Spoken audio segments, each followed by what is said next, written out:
I think the first thing that you should do once you come to Saddleback would be to meet with a counselor and make a plan. If you don't do so, you're probably just going to end up taking classes that don't really count towards your major, or they might not even transfer. Student success is all about having a plan of what you want to do, setting up small goals, and accomplishing those goals within a short period of time.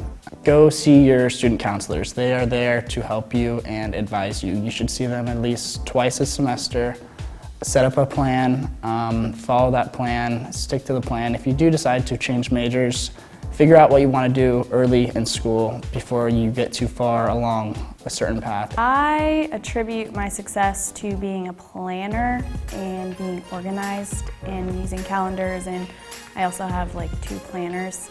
Organization is key for being successful.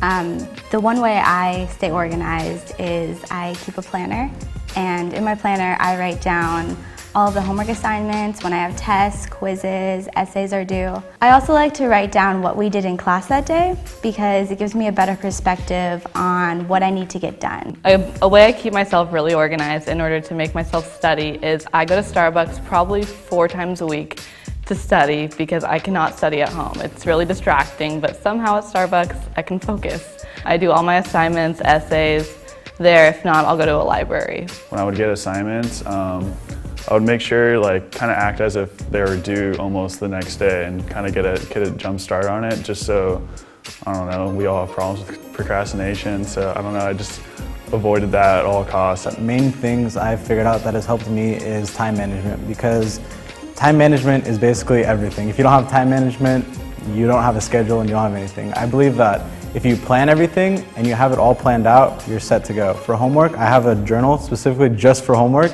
and it's just a big old journal. It just has everything with homework and check boxes all over it, because if I don't know what I need to do, then I don't know what I'm gonna do. Depending upon the due date, I'll jump into it, but usually I try to get things done as soon as possible and just always keep up to date with what's coming next in the class. When I'm at home, I don't concentrate because I get so distracted with, Facebook or anything else, and doing homework at the library here or at BGS helped me a lot. So finding a place where you can do homework is important. When I'm home, I like to study in a closed environment. I can't have any distractions. I usually put my phone away, and I just really try to focus on my studying. Depending upon the course, I use different study methods. For more hands-on activities, I guess, or for instance like English and other classes like psychology, and trying to think of some of the other electives I've taken.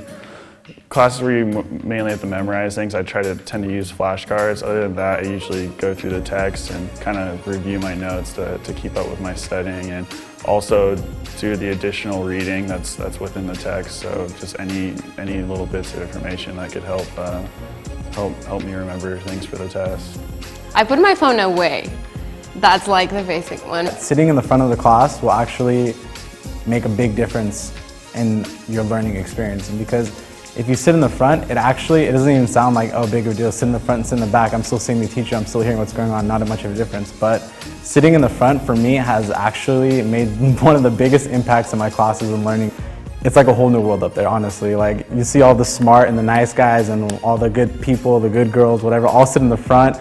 All the people who don't care about the class, don't want to be there, don't learn, will sit in the back and talk, and it's a bad place. So sitting in the front is actually a really cool thing. Sitting in the front row helped me because I felt more engaged in the class, and it helped me to concentrate and focus on what the teacher is lecturing on. Be sure to be be on time is key, especially that's the one thing that I found different, is that just time management, and everything that the teacher says in class, just kind of always be taking the notes. Everything could be important, whether, there's some students that just kind of space out and just only listen to some of the stuff the teacher says. I just find that, they're teaching it for a reason. To study for a test, I make note cards and flashcards, and study guides really help.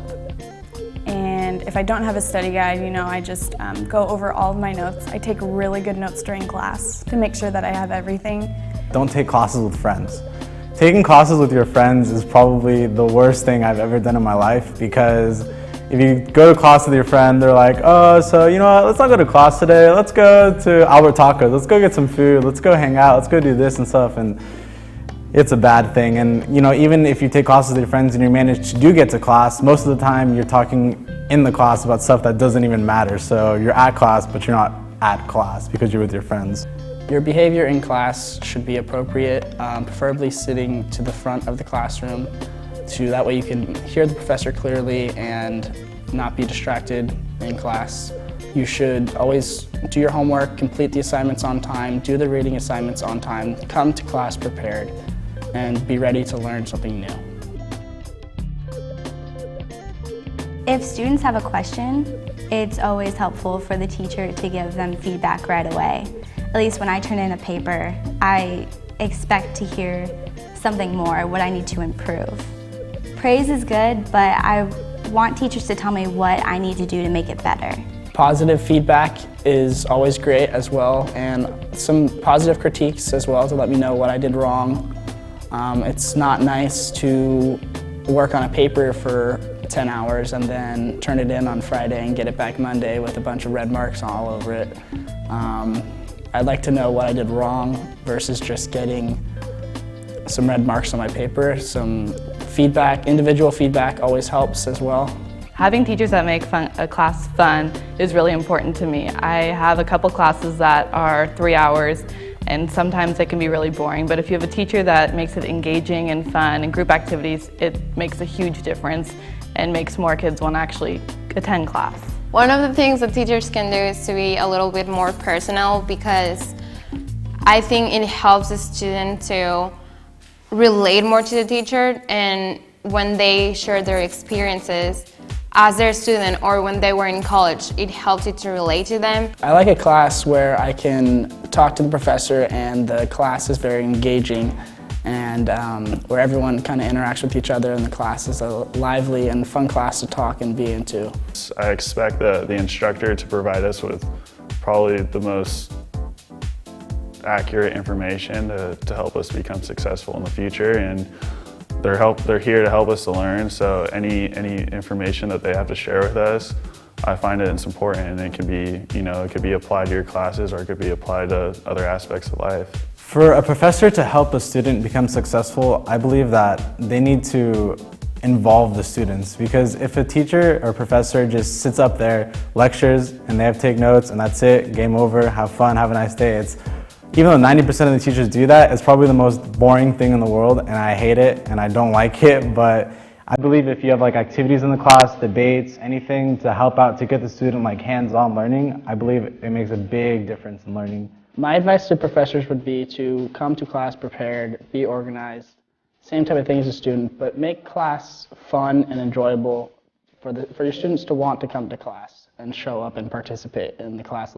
Professors should be loud when they teach their lesson, because if they're not loud and they're monotone and they're boring, I will not give a crap about what they're saying. So if they're loud and they're excited, that makes me excited, it makes me loud, it makes me want to get involved in the class, and it just helps me learn what they're trying to teach.